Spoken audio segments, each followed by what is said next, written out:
ہمارے یہ کام نہیں رہے، جس دن زکوٰۃ بنتی ہے اس دن دو۔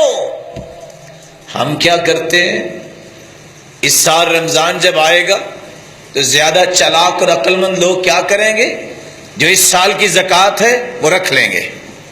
ناراض نہ ہوئیے گا، میں آپ کا بھائی آپ کو ایمان کی راہیں دے رہا ہوں، اس سال کی زکوٰۃ رکھ لوں گا، اگلا پورا سال تقسیم کروں گا۔ اور ساتھ کیا ہوگا، بندہ بڑا نیک ہے، جب بھی جائے خالی ہاتھ نہیں موڑتا، اور وہ پیسہ جو زکوٰۃ کا ہے اپنے کاروبار میں رکھے رکھتا ہوں۔ تاجر آپ بھی ہوں گے، کچھ اسلامی تجارت کے اصول قرآن و حدیث نے بھی سکھائے ہیں۔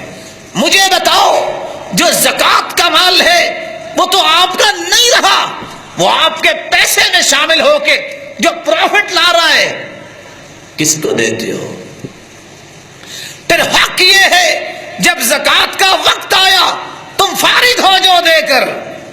اگر تمہیں اتنی خیر خواہی ہے معاشرے سے، یا کم از کم تم سمجھتے ہو کہ میرے پاس سے کوئی خالی نہ مڑے، اگلے سال کی زکوٰۃ پہلے دینا شروع کر دو، رمضان میں جا کے حساب کر لینا۔ صحیح بخاری کی روایت ہے، یہ تو جائز ہے۔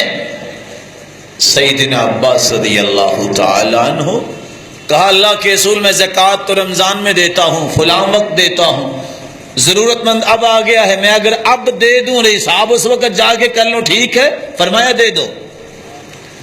یہ کرو نا کام جو آپ نے آئندہ رمضان کو دینی ہے، وہ سارا سال دے کے جاؤ نا، اور رمضان کو حساب کر لینا۔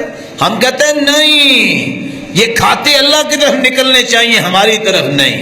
پیسے اللہ کے ہیں، زکوٰۃ اللہ کا حق ہے، اس کو ہم تقسیم کر رہے ہیں۔ سارا سال ناموری بھی ہو رہی ہے، دکان سے مڑ کے بھی کوئی نہیں جا رہا، اور حقیقت کیا ہے، ظلم کر رہے ہیں۔ جو پیسہ آپ کے پاس رکھا کس بنیاد پہ آپ نے رکھا، اس کو اپنے پروفٹس کو ساتھ میں لا رہے ہو، وہ بھی پڑا ہوا ہے، کاروبار میں لگا ہوا ہے، اس کی زکوٰۃ کہاں سے دو گے؟